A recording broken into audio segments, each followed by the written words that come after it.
We're on our final item of the agenda. Mr. Clerk. Item number 18 is from Supervisors Briggs and Nutting, recommending the board receive a presentation provided by the Shingle Springs Community Alliance as an update on the progress to create a new Shingle Springs community plan. Who will be the lead on this? Supervisors? Madam Chair, I think Lori Parlin or somebody from the community, Cheryl, wants to say something. We'll punt it to them. I just wanted to make sure who was going to be the lead on the agenda item. Are you going to be leading the presentation? I will be starting the presentation. Okay, great. Lori will be finishing it. Okay, and if you could please identify yourself for the record. Shelley Wiley, Shingle Springs. Welcome, Shelley. Thank you very much. All right. Okay, thank you. I would like today to present the conceptual review of the Shingle Springs Community Plan. The board and staff have requested that we keep you informed as to the status of this effort, and we would also like to summarize the community input to date.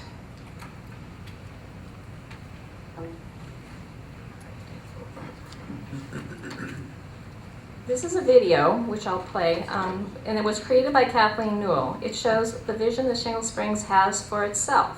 We first presented this video at our January 2013 at our first community meeting, and I would like to play that for you.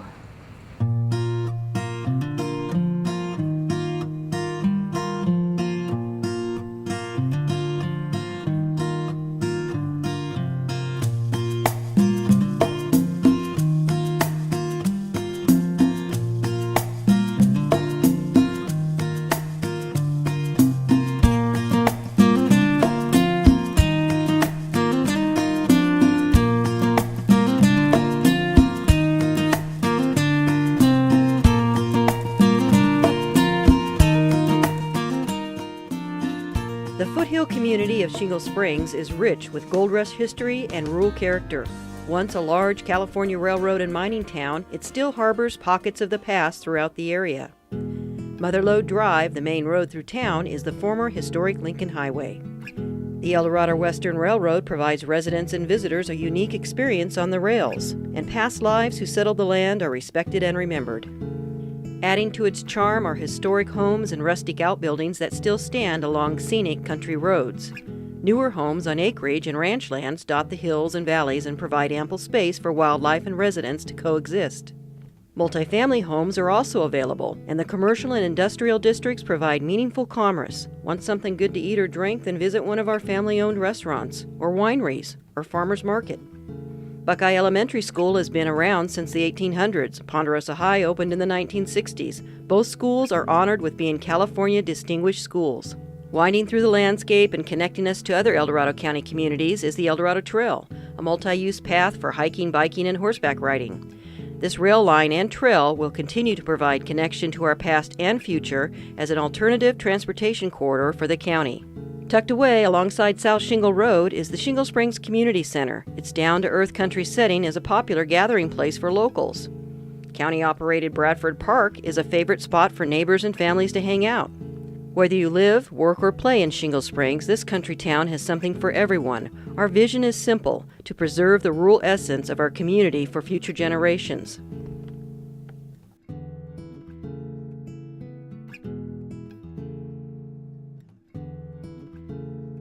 At the end of this video, we asked the community for feedback, and that feedback was incorporated into our general plan in progress. So we have to ask, if this beautiful vision for ourselves, why do we need a community plan?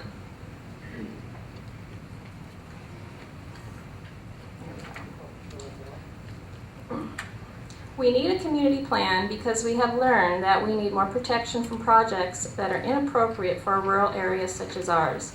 We also believe that our local businesses and residents will benefit from the solidification of our rural character and our commitment to the lifestyle that's associated with it. The community region line has created the potential for Shingle Springs to completely lose its rural character and detrimentally affect all of the residents of this community. We also have high-density apartments that could have been designed to fit in more with a small rural town and create a healthier home for its residents. There are compatibility issues of intensive businesses located immediately adjacent to homes. Examples are an auto body shop located just feet from a residence, and the county probation offices sharing the same property as a dance studio where our children spend hours every week. It's scary to think of who might have been harmed if the pipe bomb had detonated last week. And of course, there are the billboards. They have degraded the entire county. Currently, Shingle Springs is under immediate pressure from 2 pending projects which are inappropriate and pose compatibility issues among many other threats to our community. As a result of these threats, Shingle Springs is becoming a strong, well-informed, and politically active community. We also believe our path will lead to economic development and security for our residents.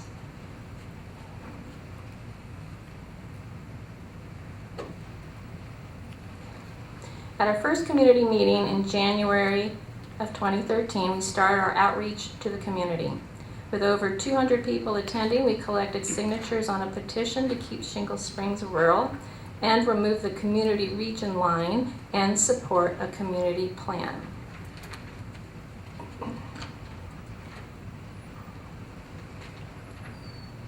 This is the text of the petition that we are circulating to gather signatures. It requests that the board remove the Shingle Springs community region from the general plan and create a Shingle Springs community plan. Do you want me to back? Was that up there long enough? Okay. Our community volunteers have spent hundreds, if not thousands, of hours reaching out to make sure the public is aware of the information that is presented at Shingle Springs community meetings. We have walked neighborhoods, stood at the post office, in front of Lee's Feed and Safeway in Cameron Park to let people know that we are holding meetings to get their input. All survey results are posted on our Shingle Springs Community Alliance website. Our second community meeting in March of 2013, we had over 300 people attend. It was a workshop on responding to the Sandstino Environmental Impact Report, NOP. It generated hundreds of written comments submitted to the county and the developer.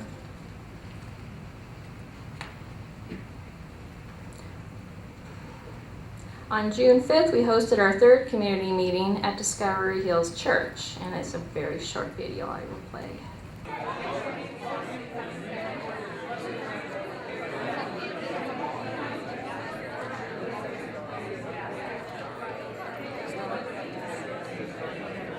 Basically, this was a scan showing all of these design concepts that everybody voted on. The room was packed. It was almost too crowded because people had a hard time getting up there and doing their survey and voting. We did have 2 sessions, however, and approximately 300 people attended this as well. We had stations set up for people to vote on photos of building designs so that we could develop design standards for Shingle Springs. Lori will go over the details of that later. Attendees had the opportunity to participate in 2 separate surveys, which included a broad range of options from very urban to very rural designs. The rural designs were the overwhelming choice. And once again, the results of these surveys are posted on our website. I want you to play. No. Okay, let's just move on. Okay, our 4th community meeting, about 150 people attended. It was in November of this fall of 2013. The reason for this meeting, the community was asking us to take political action. So we just surveyed the audience with different choices. Well, we educated them first, then we surveyed them. And the number 1 choice was to move forward with a community plan. And that included a revision of the community region line to a rural center, with a platted land medium density residential overlay. The second choice in the survey was an initiative.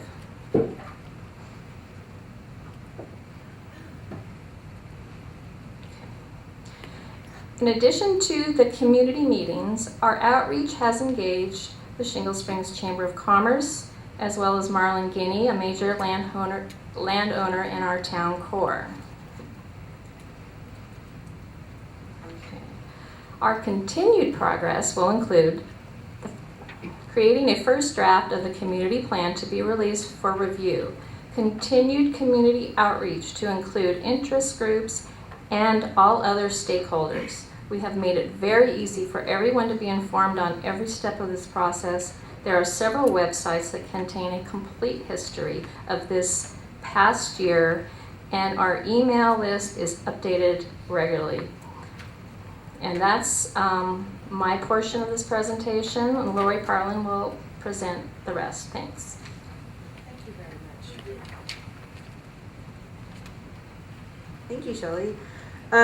So we've been telling you about our process as we've been going along. So now we think it's time to tell you a little bit about what we think some of the key features will be of our new community plan, and it's all based on community input.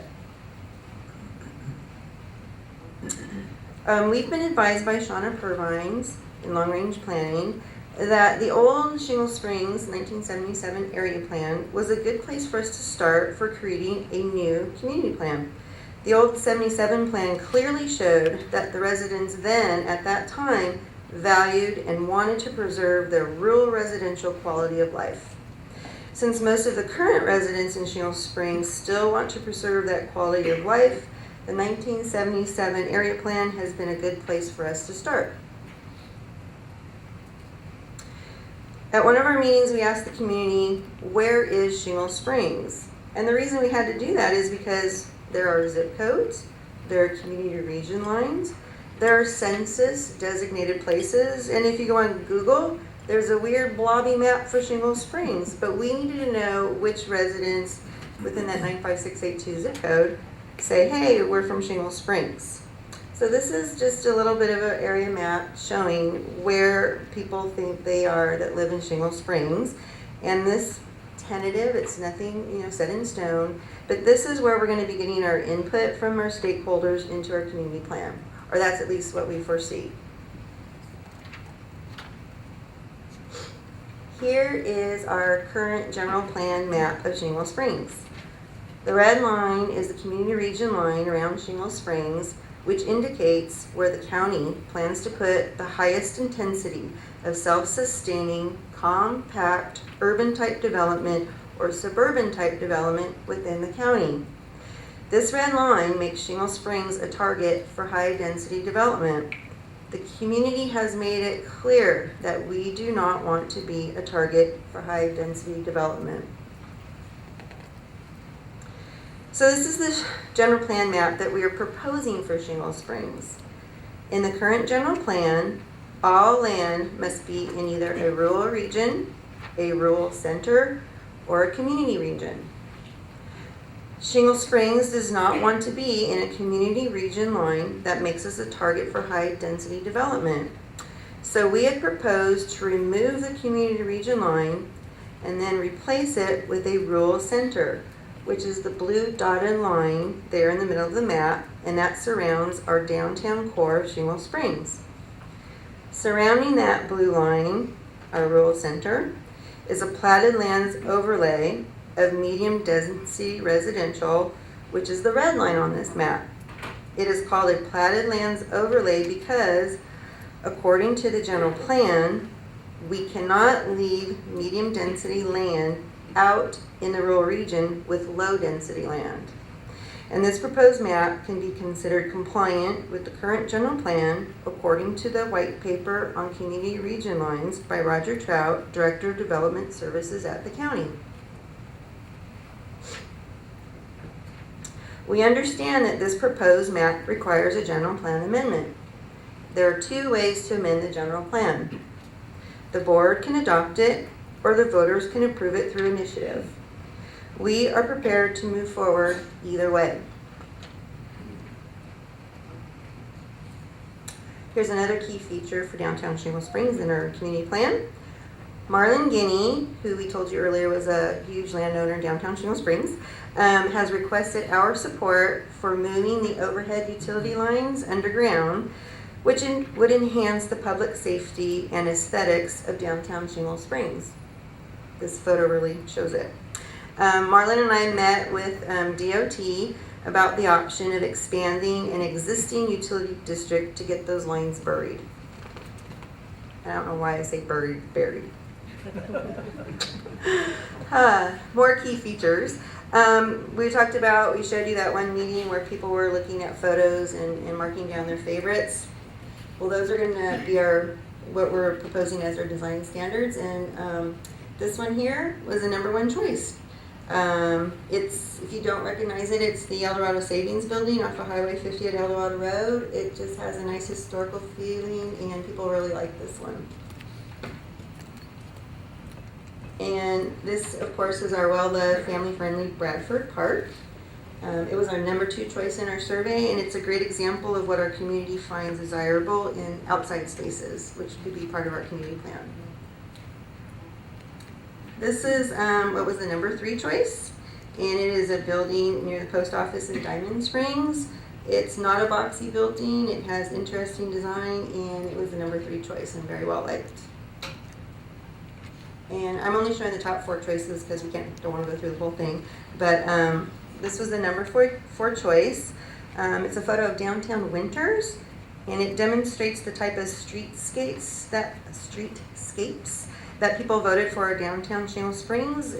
It just looks inviting and friendly. There's trees and close by parking. And also I met with Marlon Guinea at one point, and I printed out just the top 20 choices for him, so that he would have an idea of what the community is liking in downtown, because he's going to be moving forward with the plan to develop downtown Shingle Springs. And the goal of giving him those designs or those photos was to say, Marlon, this is what the community has already said it likes, and as you move forward, it might make it easier for him to come up with a development that the community will get behind and support. And last slide. So the main thing behind our whole community plan is to take our existing country lifestyle of ranches and homes on acreage with an inviting downtown core, and we want to preserve that quality of life for generations to come, and we consider that to be a winning plan. We've been told over and over and over, or at least I have at meetings, that strong communities create economic development. I personally, when I start talking to people this on a one-on-one basis, not in front of a huge audience, I get very excited. I think there's a lot of potential for Shingle Springs. There's just so many good things there. I love our community very much. That's why I'm here. And we're asking you to support the people of Shingle Springs in our community plan. That's it. Thank you. Thank you, Lori.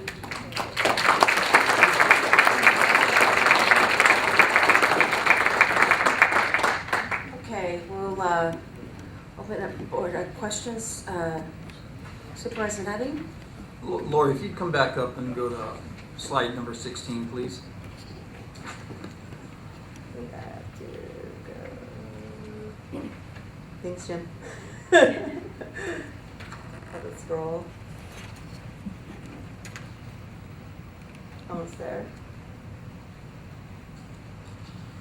Yes. So, I'm assuming that's red, proposed platted lands overlay. Yeah, the solid one that's bigger and broader. So platted lands the concept of platted lands would be to be internally consistent with lands around it. Is that correct?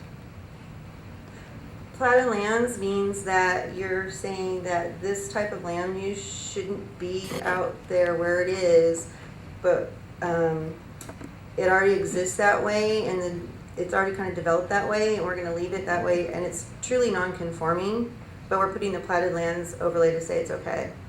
And actually on September 30th, that huge 12-hour meeting that we had, Right. We were here and we presented a letter of findings to show that this map will work with our current general plan. That's why we were there that day. So let's talk about the line. You got those 3 old ranches there. You have and then you have the red. Mhm. When you have platted lands that are internal to the red lines, what happens to those lands on the outside of the land? They're out in the rural region. Which is, somebody remind me, rural regions. I'm sorry, yeah, rural regions. What would that be? 5 acre, 10 acre? I believe so. It's just everything that's not in a rural center. That's all the general plan says. It's you have to have either in a rural center or a community center, and everything else is out in the rural region. Okay. We talked about this earlier on item number 19. Would you like to go to that slide, please? Oh, Please go to El Dorado Savings Bank and tell them your results. You yeah. do a lot of good business in our county, and they'd appreciate that. And also, just as a side note, Shauna had said she believes that the person that designed this building is still around somewhere actively in our county or something. That would be a good person to get a hold of. The placement of this of this building at the time. What year was that, Ed? Do you remember? Sometime. Oh wait, can I stop you for a real quick second?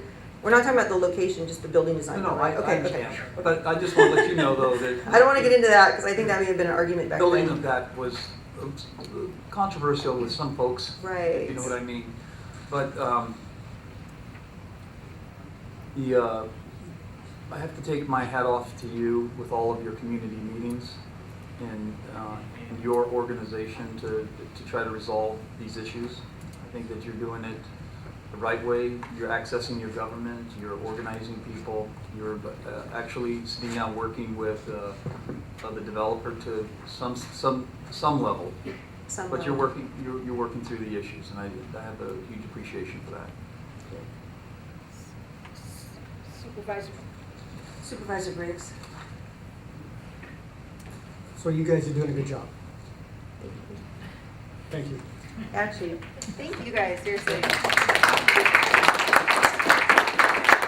We'd be nowhere without this community. These guys totally rock. I just had to say it out loud, sorry. Chair, I want to be supportive of this, and I am supportive of it. I think the logical next step, the staff is going to bring back in February an agenda item that will talk about how we engage these community plans, the visioning plans. So, you know, to build on what you've already started, there needs to be a greater, we've talked about this, a greater outreach to all the landowners so we can take the STARS map there and say, okay, that is our boundary. And the county needs to come in and help you fund the outreach. So we need to mail, we need to properly notice that, hey, here are the boundary lines, all property owners have been notified, and here's what we're going to do. And I think we can accomplish all this within this current year. Yes. And if in February we're able to get some type of structure and outreach and how these community groups are going to be identified, I think Shingle Springs is a model. El Dorado Hills has done a tremendous amount of work in this effort too, for their visioning process. And you know, it just, you need money, and I personally plan to make sure that we get the funding here so we can do the outreach and we can get the T's crossed and the I's dotted and move along the vision plan. Very good. Thank you, and thank all you guys. Chair? Supervisor Mikalaka. Oh, I'm sorry. Go ahead. Can you go back to slide 16, please? Thank you, Madam Chair.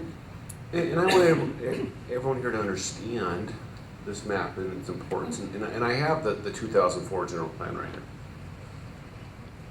And the county, there's only three sections of the county. One is a community region, one's a rural center, and one's a rural region. There are things that can occur within the community region that cannot occur in the rural regions. For example, commercial lands.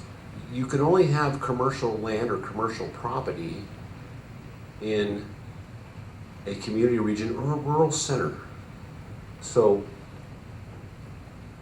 if you look at Shingle Springs, that red area, the area colored red, not the line, but the area, that's actually the commercial center. Right? You probably find the car dealership in there, gas station, and some businesses.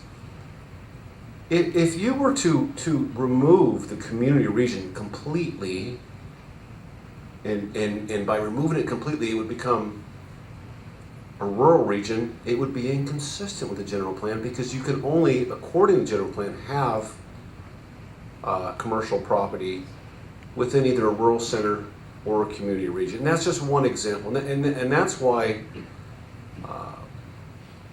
just removing it wouldn't necessarily work. That making this a rural center it's an option because you still have to accommodate things like example, the commercial lands. So it seems simple to simply remove a community region, and that's that. But there are some complexities because there are things that can occur in the rural region that can occur in the community region. So knowing where we're at in the county is important. Knowing what we can and can't do. In where it relates, I think more importantly to a lot of people, is how land can be used in a rural region as opposed to a community region. Thank you, Madam Chair. Supervisor Nutty? Lori and I go back, I don't know, about a year now, and more probably. Couple Remember years. Tilden Park, right? Yeah. Yeah. A couple years ago. So that Ed, this is a question probably, and that is, any parcel can make a request to amend the general plan. Correct? Yes. Okay, so when we have proposals in front, that are moving forward, that have designations and don't have designations. And so, and I want to tell the general public is that you've always got to be engaged with your governing board because the general plan is exactly what it is. It's a general plan. And 5 years from now, or 10 years from now, or 15 or 100 years from now, it's always the item of discussion. So what we're talking about is the 5-year review. So, when you look at the other proposed developments, some of them have community region lines, others have no lines. They don't have that overlay. And you know that very well, Lori. So when you change a line, it doesn't mean it's the end of discussion on those Absolutely. parcels. Right. Because the developer could just change the language of the application and move forward. So I want everybody to understand the complexity in the assumptions made within a general plan. Can I respond? Sure, absolutely. I view this item as interactive. Okay. With the chair's permission.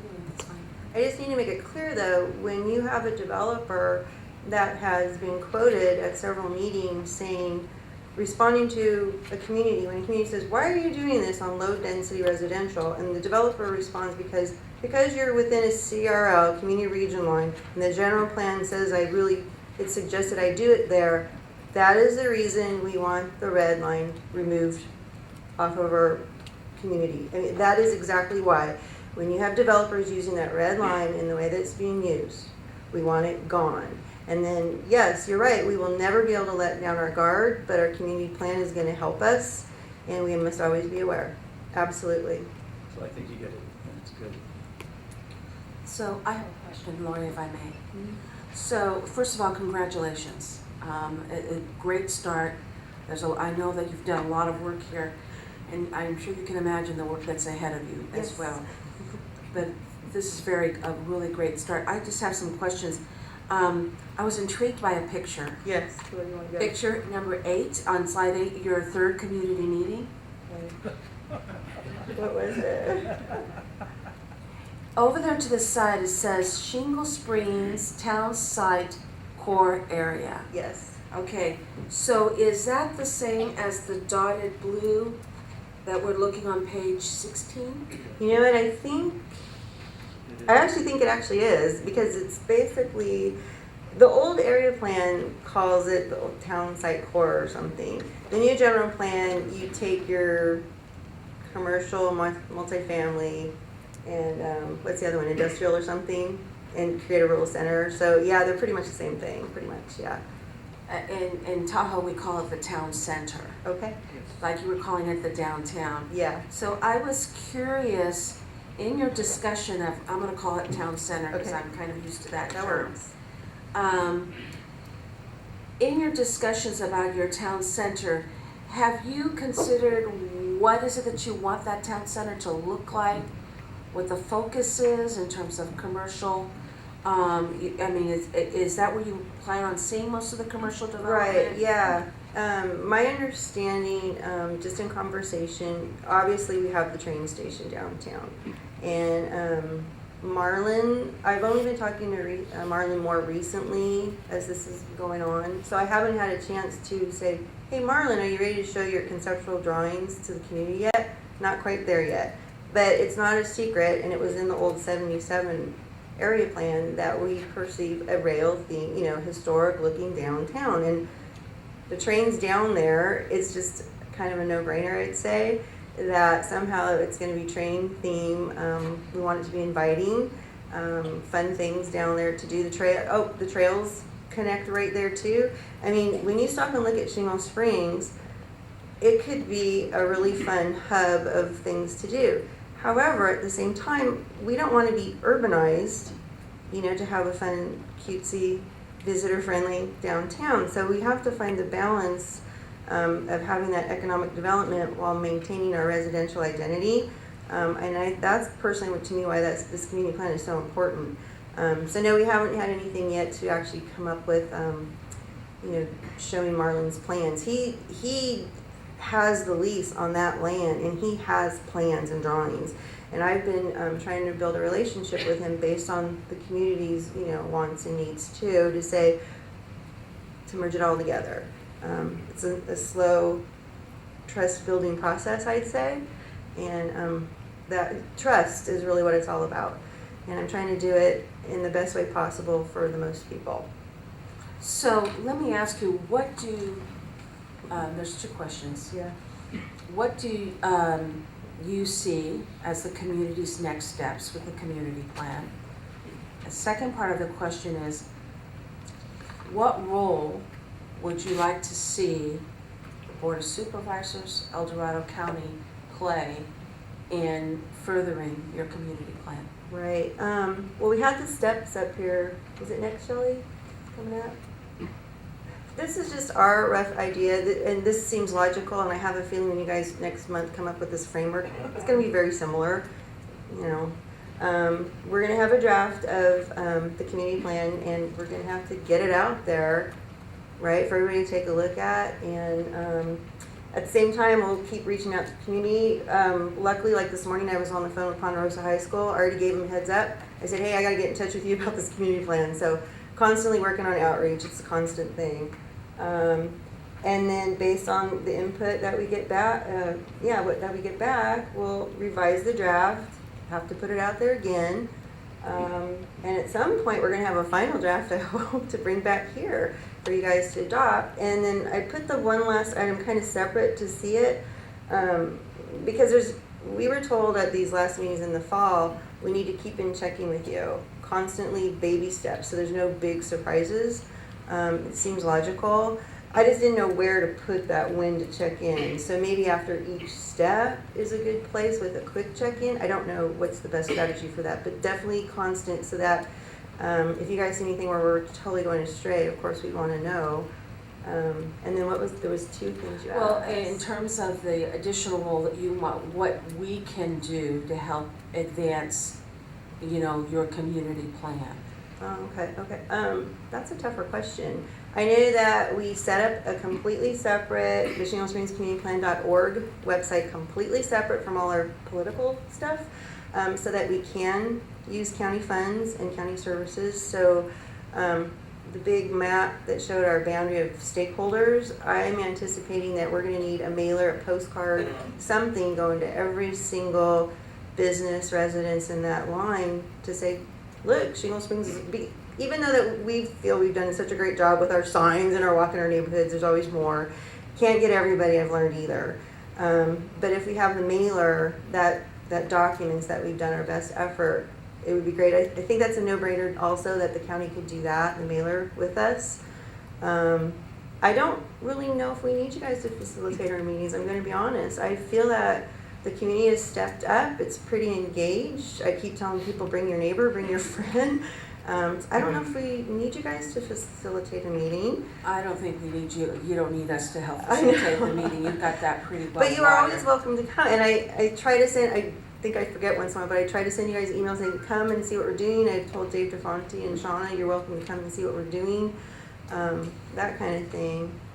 And we're just I gonna think keep that- moving forward. I just, this process can be a little bit arduous. Yes. And just putting the elements together, like you've got the baseline with the 1977 plan, putting everything together, and then looking on the technical aspects of putting it together. Yes. You guys are going to be responsible for looking at the content, making sure that there's nothing out of the ordinary, Right. that essentially you don't get yourselves painted into a legal corner, as it were.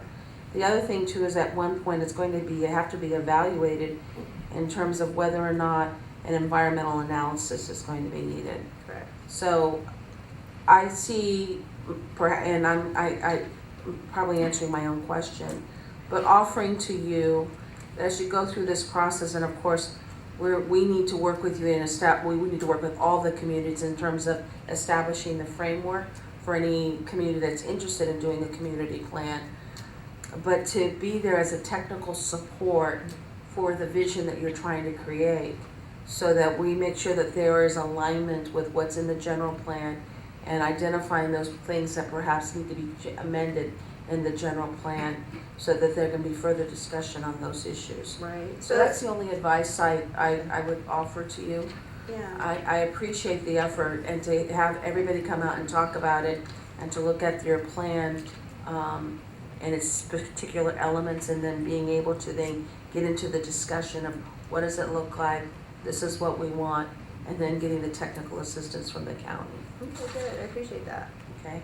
And thank you so much. Supervisor Nutting. This is the general plan has got lots of thousands of policies and procedures. One of the things that we're looking at very closely is to not create, I don't believe government really creates jobs. I believe people that have entrepreneurship and the desire to be self-employed or start a business is really important. I think that something that you have somebody in your group look at is home occupation. You've got hundreds and hundreds of people that are doing work from their homes. Already existing. Already, yes. and they should, in this general plan, be acceptable. And they should be able to work from their home. Isn't that being done in Lupu right now, I thought? Yes? it is. Yeah, and it's being done, but you need to look at that Okay. and make sure that the language is as business-friendly as possible. Now, And that being compatible. It and has to be compatible with its neighbors. Right, That is important to us. right. It has to be compatible, but at the same time, for example, I mean, when I look at Shingle Springs, I'm absolutely not going to elevate any singular issue. But there's professions that are being conducted out of people's homes that are, I think, absolutely appropriate. And the general plan should allow folks to, I mean, the classic example is, and I guess we're safe to say this, I mean, the Baki Ranch is thousands of acres, or the Verosa Ranch is thousands of acres. Why couldn't they have a secretary and a business office, ranch headquarters that, emulates commercial activities? Because that's what they do anyway. And the general plan should acknowledge home occupation. In Shingle Springs, believe it or not, there's a lot of techies. I believe it. A lot of techies. And there's a lot of people that, and I'm amazed, starting back at around, I first started seeing it, just started changing about 93. By 98, there were sprinklings of people, working at six-figure jobs from their home and maybe flying I know one person, Pollock Pines, I met in 94, 95, worked for Campbell Soup in Texas, and that person would fly once a month. That person was making 6 figures. And the reason why they're living here and work for a company out of Texas is because they like to rock climb and ski and all these things. Absolutely. So and we need to make sure that the general plan allows for us to draw these people that can bring in these jobs. Well, and our plan, I think, should fit in nicely with the general plan, so I don't see that as an issue, but I could be wrong. And that's where having access to, Dave DeFonte and Shauna to help make sure that, as long as I have access to the right people, we can get this done. And then, like I said before, I caution you, when you go out with that mailer, you need to anticipate that you'll have the entire spectrum of feedback. And you should also anticipate that you'll be lucky out of 100 mailers, maybe, what is the rule of thumb, 10% response? Yeah, it's very small. It's very small. So you'll have this expense, but you'll get 10% response, and usually the responses come back. Right, So be prepared for that. yes. Any further questions, Lori, Shelley? Thank you. I know this is a presentation, but we are going to open this up for public comment. If you're representing yourself, you have 3 minutes. Representing an organization, you have 5. Is there anyone in the public wishing to comment?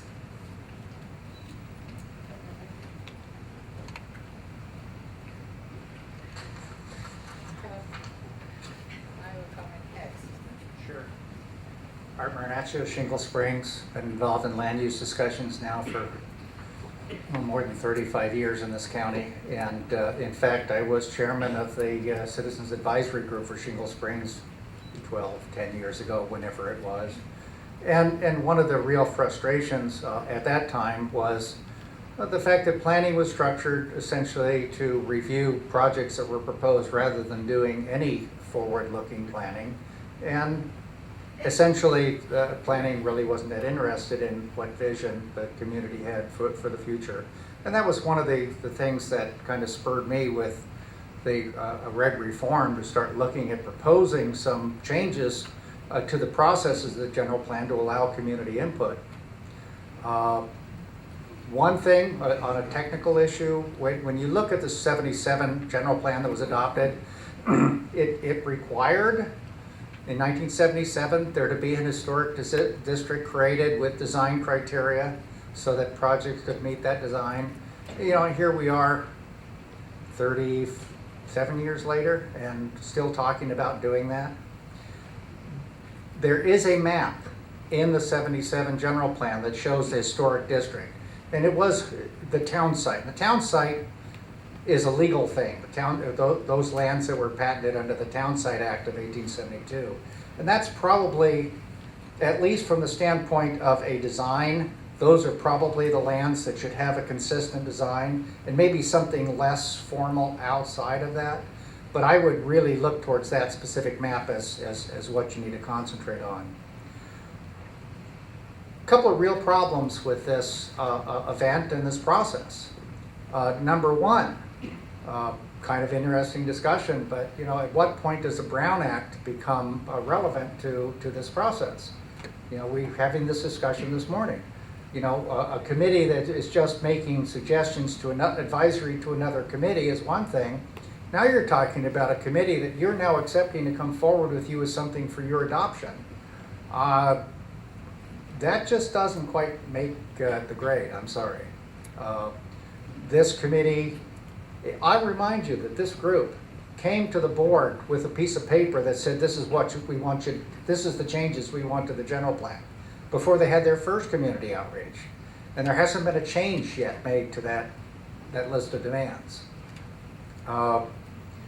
I just, as a matter of process, the fact is that the general plan is very specific as to how amendments are made to the general plan, and very, very specific as to how changes are made to the community region boundaries. Those community region boundaries, if proposed by other than the property owner, have to be within the 5-year update process. You're proposing to go not only go outside of that process, but to do it even before you've adopted LUPU. There is some suggestion that there are changes proposed within the LUPU process to some of those policies that you may adopt at some time in the future when you adopt an environmental document. Until such time as you actually adopt those changes, I really challenge you to figure out a way to actually implement the policies before you've actually adopted the changes in your general plan. My premise that this entire process violates the general plan because you haven't yet adopted the policies that allow it. And I support the policies that allow it, but I think you have a problem. Thank you. Thank you, Art.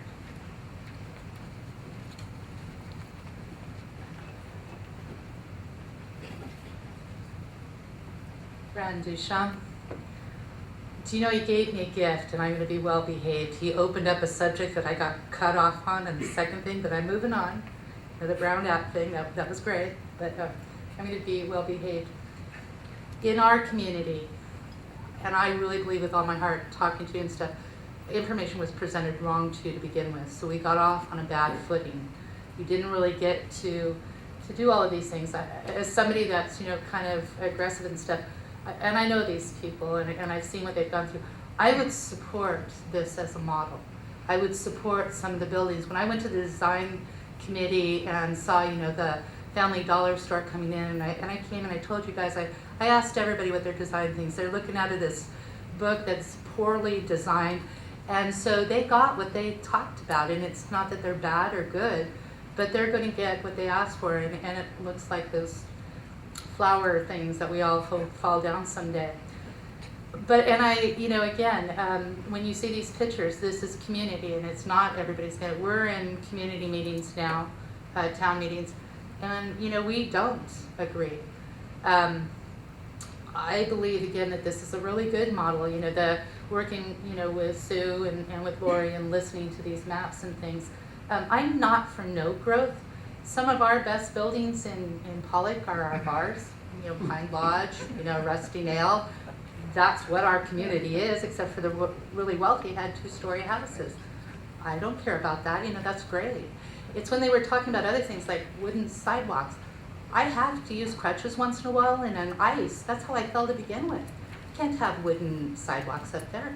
So those are the kind of things that bother me. But again, and I came here to support them. But I know that people that I work with that are opposed to the other groups, we would support something like this, where a whole town gets to say right or wrong what's going on, and we would work with design. So that's just my input. Thank you, Fran. All right. Any further public comment?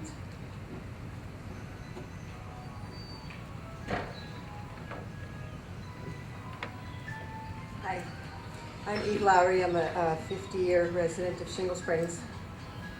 My father had a general plan amendment request to the Board of Supervisors, which was granted about 50 years ago. He bought 20 acres. He divided it into 4 5s. That was a general plan amendment. You guys see general plan amendments, consider them, grant them, or deny them 4 times a year, as many as you want. We understand that this will require a general plan amendment, but it will not require an EIR because it's going from higher impact to lower impact. We have an excellent land use attorney who has been giving us service and also giving you guys a lot of information with letters that he has sent you about the legalities and the applicability of what we're suggesting. So I don't think that the fact that it requires a general plan amendment is something that can only be considered every 5 years. You do general plan amendments 4 times a year, and you can do this one as well. So I hope that you do. I hope that we don't have to take it to another level when we have consulted the community, and we have consulted the community again and again and again, and people keep saying the same thing. So yes, we would love to send out a flyer or a survey that would go to every single address in the area, and I would love to see the results because I think they're going to be very consistent with what we've been telling you for 1.5 years, because that's what we've gotten from the community consistently. So thank you. Thank you.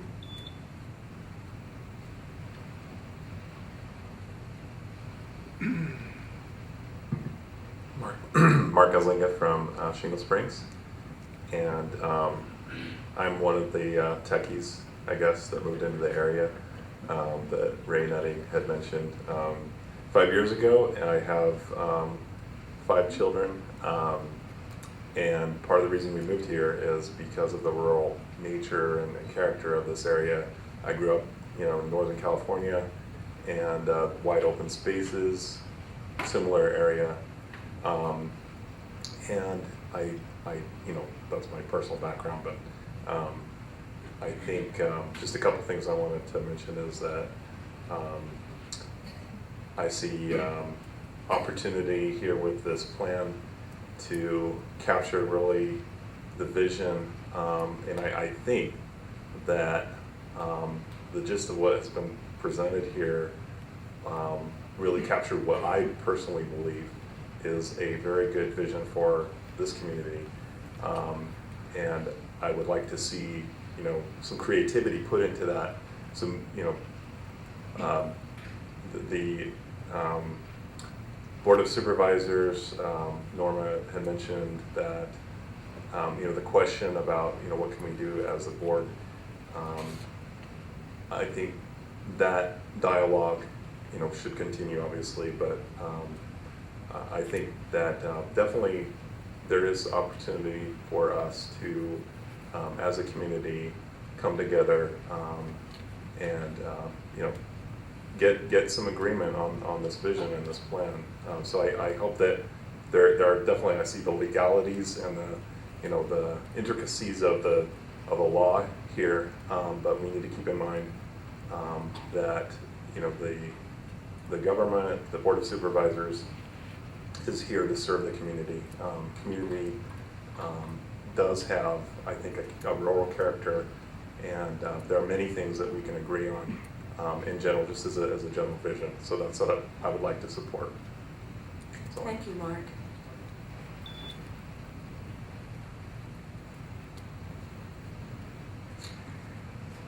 Hi, Sue Taylor. Again, I've spent so much time picking everybody's brain that I haven't got a good letter to read, and so hopefully I can pull my thoughts together and could be understood.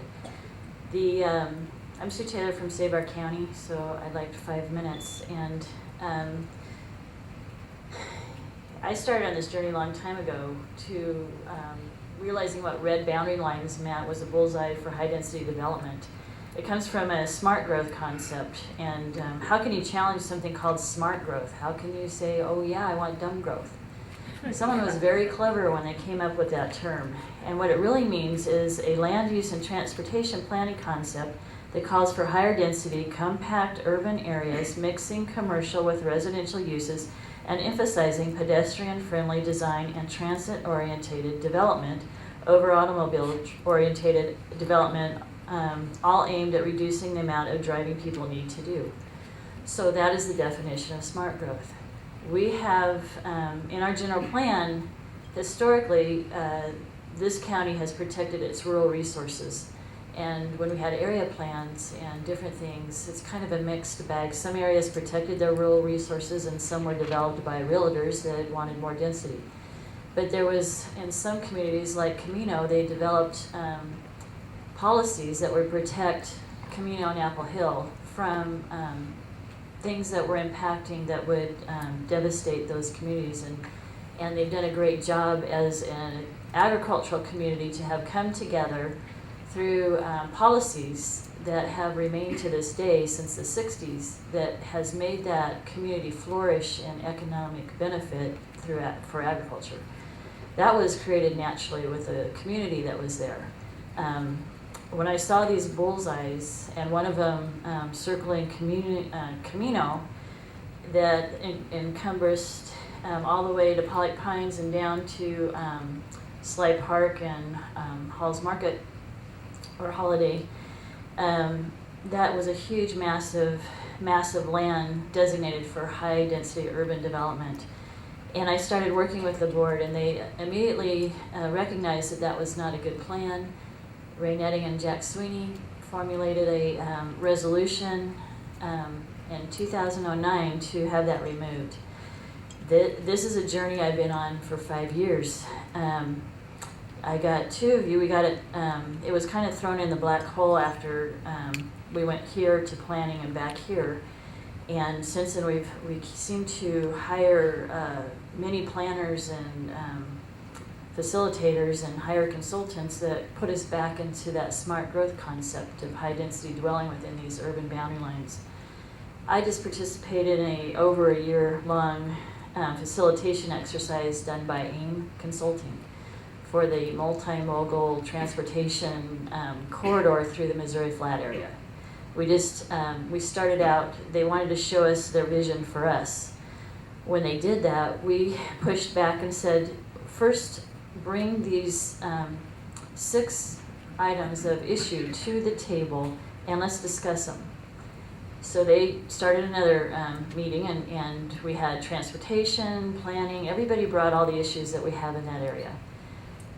Then we worked as a community very hard to filter out the problems in those communities. Then they took a hiatus from the community for about 6 to 8 months and interacted with the county. When they came back, the plan was for a multimodal bicycle orientated pedestrian, high density, a new south road that would accommodate more density within that community. When I saw that plan and I said, what about the people that live here? Because most of what you're presenting is going to be very impacting to the existing community. And they said, we're planning for the future. They're not planning for the people or the residents that live in these areas. And so when you have a red line that's a planning concept, I call it a fad, that it's an experiment that they know better than we do on how we want to live. And this community, along with Pollock Pines, have asked for you to listen to what they want. Because of the exercise that I went through for Camino Pollock Pines, Shingle Springs asked me to help facilitate those meetings. And we made sure it was the most open, transparent experience anybody ever had. We had a lot of there's a lot of talented people that actually work in the planning world that brought an open forum for the community to come forward, present. We gave them all kinds of design criteria, and they voted based on, there's actually this, on what they wanted. And we had they came to you. They said, this is what we want. You send them back, said, we have to do it through our process. So people are starting to get angry. And they're, can I have permission to finish this story, which represents Shingle Springs and the history of this? I'm going to give you 1 more minute, but we have to wrap it up. There's a lot of anger because these things aren't being listened to. So they cried for some type of action. Again, the community group brought together the overall community, forms of actions they can take and what it would entail. And it's a great handout. You should even have this. You can do a recall, initiative, referendum, litigation, or community plan. And we openly and honestly shared each option to the community. They overwhelmingly voted to adopt this community plan. The second was to do an initiative. If you aren't willing to do this for this community, they may step forward and do it for you. And that would be, that's why it's really important for this group today to know where you're going to go. Are you going to put this back in the black hole as you have Camino's process for another 5 years to work through the planning process? Or are you sincerely, they've come to you and said, we've already done all the work, we've done all the ambition, and all we're asking you to do is adopt it. And that's my question to you. Are you willing to adopt this plan? And according to the letter that we got from planning, the feeling is that that's not going to happen. So thank you.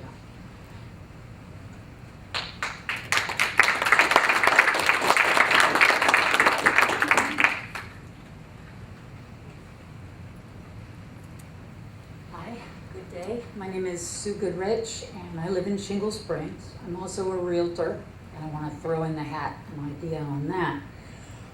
To switch Shingle Springs from 2,600 people and add another 1,000 plus homes to it is massive development in an instant. And I can tell you, when I sell property up here, I do the 4-county area. When people move up here, they move for a rural environment. They do not want the same thing as Sac or Folsom or anything else. So by plunking that down right in Shingle Springs, they're going to cause a blockade where people above it are not going to be able to commute to Sac the way they were before. It's going to take them longer because of all those cars, all those people. And because of that, they will move down the hill, or they'll move to another county. They won't stay.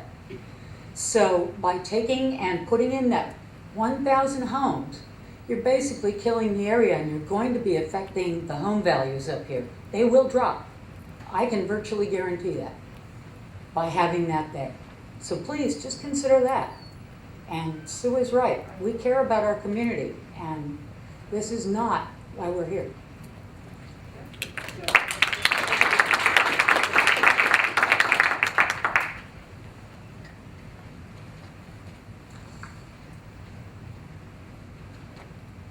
Good afternoon, Evelyn Vierkamp, Placerville.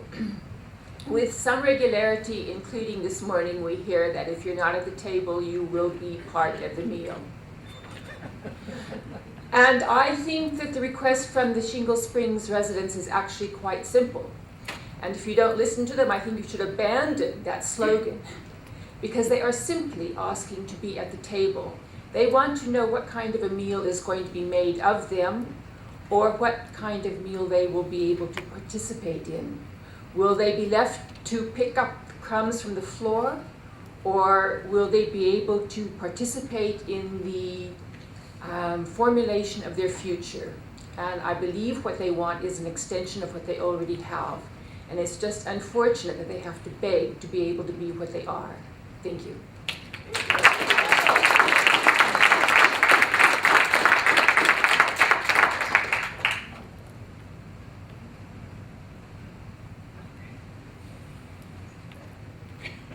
Hi, Sam Parlin, Shingle Springs.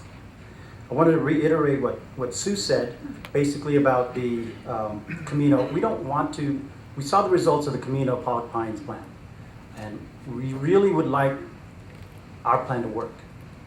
So, all 5 of you know what happened to that, and we wanted to be able to go in that route. But there's another thing I wanted to say. Among the top two choices, besides the community plan and initiative, there were other options. One of them was recall. And I just want to make sure that I kind of saved some, well, not I, we kind of saved some of your behinds, because recall was one of the top options. Not until after we educated the county, or the community, it became not one of the top items. So just so you know, it was actually one of the top items until the community got educated. So that's all I'm going to say.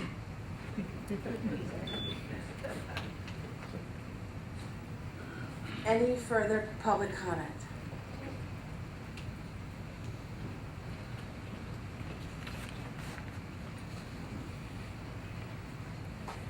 Hello, Tim Costello, Shingle Springs, 20-year resident.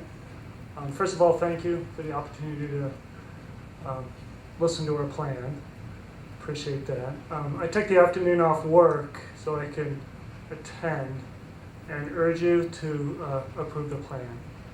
And I'm heartened by Supervisor Briggs' comment that he thought perhaps by the end of the year it could be approved, so I appreciate that. And then Supervisor, McCullough? McCullough, apologies. Speaking to your concern regarding removal of the community region line, I mean, I live near the high school, so I'm in that area that is non-conforming. I get 2 acres, and I'm not outside in that rural area, but I don't really want rezoning to allow commercial use next, in my neighborhood. So I don't really see the problem of changing those land use designations with that platted overlay. I think I would welcome it because it would serve to help protect, I think, a neighborhood against commercial use within a residential area. There's probably more to that than I'm unaware of, but on first blush, I like the idea of the platted lands overlay, and I certainly like the idea of the removal of the community region line, because that's an enabler for high density development, incompatible with our Shingle Springs' heritage, which is long and storied, and it would be good to see that continue in the future.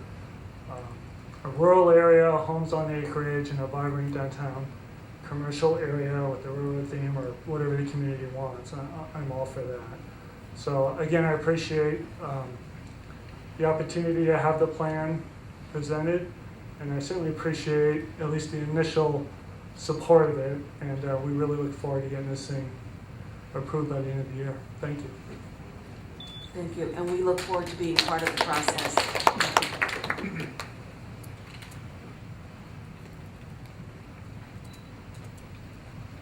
William Dager, Shingle Springs resident for 28 years now. My take with this community is I have probably one of the oldest houses in the county. And for 27 years, I've been restoring it back to the nature of what it was, reproducing the moldings that were. But in that process, what I share is that members of the community would see me working out there and come and ask. They're engaged in the history of the community. They want to see what's going on. And they were particularly concerned even 25 years ago that we weren't going to do something that would change the nature of the history. Because my particular parcel has a notable designation of being historically of interest to the community. And I've taken that to task. But what's been hard in these years has been from Cinnabar projects and other things, hearing my house might be condemned without much action, after painstaking putting thousands of hours into restoring this house, because it's not an idea of understanding what goes on in our community. And I can attest that our community has been engaged and interested in history for a long time, even before I moved here. And I think that will be to come. And we want to sustain that. We want to maintain that. And this is not just because of development. This is really goes to the core. What this community has been, and the people who have moved in recently, to those people who have been there generations. They have invested interest in what the community has been. They want to keep and grasp a portion of that. And they don't want to see such a drastic shift that it paralyzes them. And the last part I want to say is that how long does this have to go on? How long do we have to sit and wait, check every little email, check every process to know finally when we can breathe easy and live at our homes without feeling the threat of it all being taken away from us because we missed something? Thank you very much for your time. Thank you.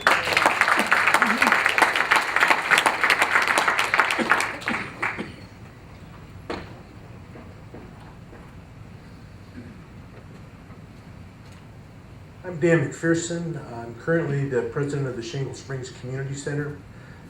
Past have served as an elementary school principal in this county for 25 years. Lived here for 30. Would like to voice I think the outstanding concepts that this group has brought forth. As part of the community center, every time we have an event there, people are always saying, wow, we love where we live. And that's the way we want to keep it. So I would encourage you to participate with this. Thank you. Thank you very much.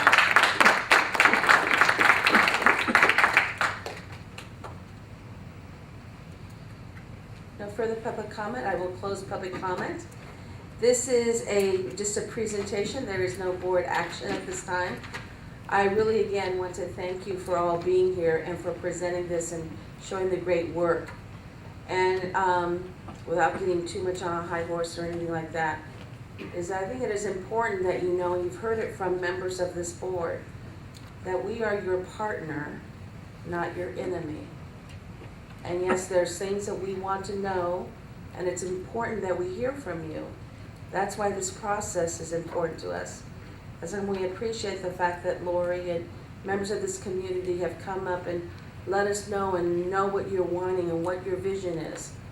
Our responsibility to you is to make sure that the processes are in place to help you realize that vision. So no, we don't ignore what you tell us. It is very valuable to us. We're in this together. And so your vision is very important to us. We're respectful of the time and the effort that you're putting forward. So your comments and your desires are not falling on deaf ears. And whatever we need to do to get this moving forward, to help you create the community you want to create, let's do so in partnership. And do so in a way that we can trust each other and tell each other and be respectful of each other without making any kind of prejudgments of who we are, what we are. The bottom line is that I think all of us here are focused on doing for the greater good. And the greater good is building being strong communities, because we know that that's where the strength of our entire county falls upon. So thank you very much for this. I look forward to the engagement as we go through this process. I look forward to seeing what comes out of the plans, what your design concepts are. I'm very excited for you. And I'm sure we're going to see a lot of each other over the next year. Again, thank you very much. Madam Chair? Yes. Supervisor Briggs. Thank you, Madam Chair. So, I'm your neighbor. You guys voted for me, and I ran on a platform of Keep Us Rural. And I think I've been doing that.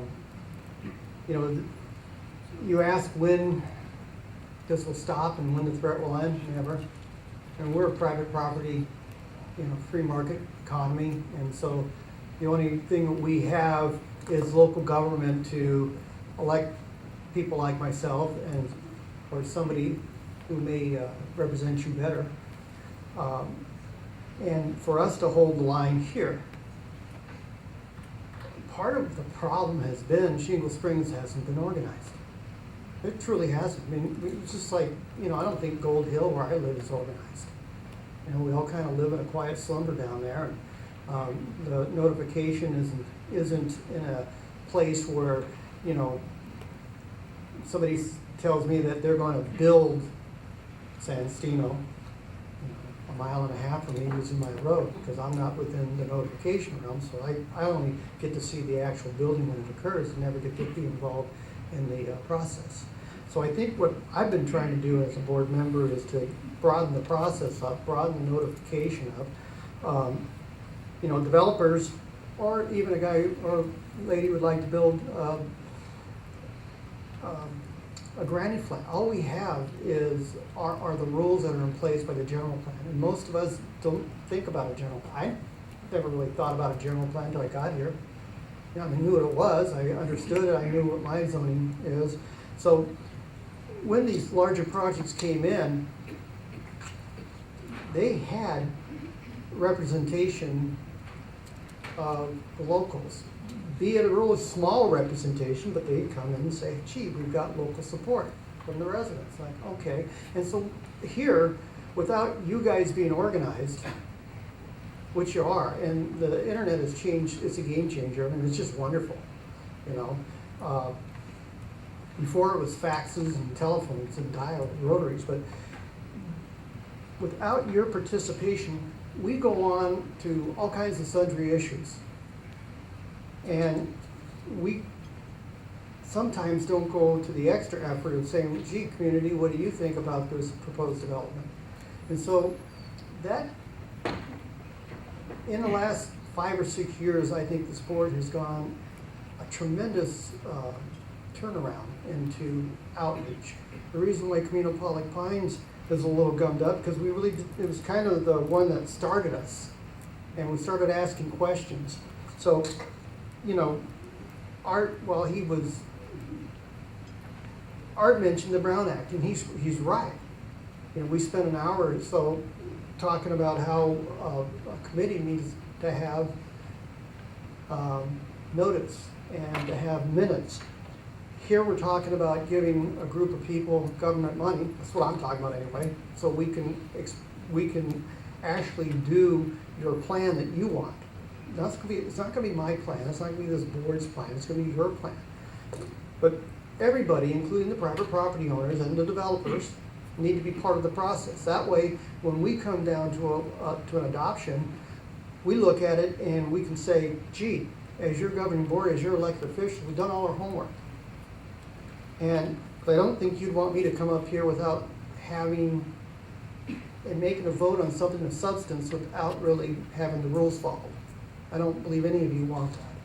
So part of what we have to do, as I talked earlier, is notify and make sure that your plans and your thoughts are getting to everyone. So we notify them, we have a cutoff date, and this board can come back and say, gee, this is what we want to do. Here's the outreach. Or somebody comes running in and says, gee, I haven't heard enough and I'd like to move the line this way. So I don't quite understand sometimes when people come up here and paint us as being obstructionists, because I don't truly believe that is what I've seen over the last 6-7 years. I think this, if anything, this board is going to be really responsive to the neighbors and the residents. And part of the reason why some things get slowed down is because we're really trying to get it right. The reason why you have new planners and new people is there was a cultural change here at the county. And we're making it, we're still undergoing it. But a large part of that cultural change is in response to the people. It truly is. We just don't wake up one day and say, hey, let's do a cultural change. It takes somebody coming up and saying, gosh, this isn't correct, or we weren't notified, or there's a plan that we'd like to put in place, here it is. And sometimes boards have passed and say, okay, we adopt that plan, and then the other people say, well, wait a minute, what about us? So I think you guys are doing a great job. You know, I'm here to facilitate your wishes. I'm elected to represent you. I didn't like the comment about a recall because, you know, I think myself in a perfect world and like, recall for what? You know, if nothing else, we've really subdued growth, and to a point where the other side is really not happy with us. So as your elected board member, I'm going to make sure that when we have a plan, whether you need CEQA or you don't need CEQA, the lawyers are going to tell us, the planners are going to tell us that here's what you need to do. And I'm going to step through that process. And if we can get that done here in the next year, that's going to be my goal. But so I want to thank you guys for coming. Call me, and you all know I have an open door. If you really think something's not right, you just want to talk about something else, call me. I mean, I'm happy to make any meeting anywhere. That's it. I'm sorry. Sorry to be preachy. Supervisor Nutty.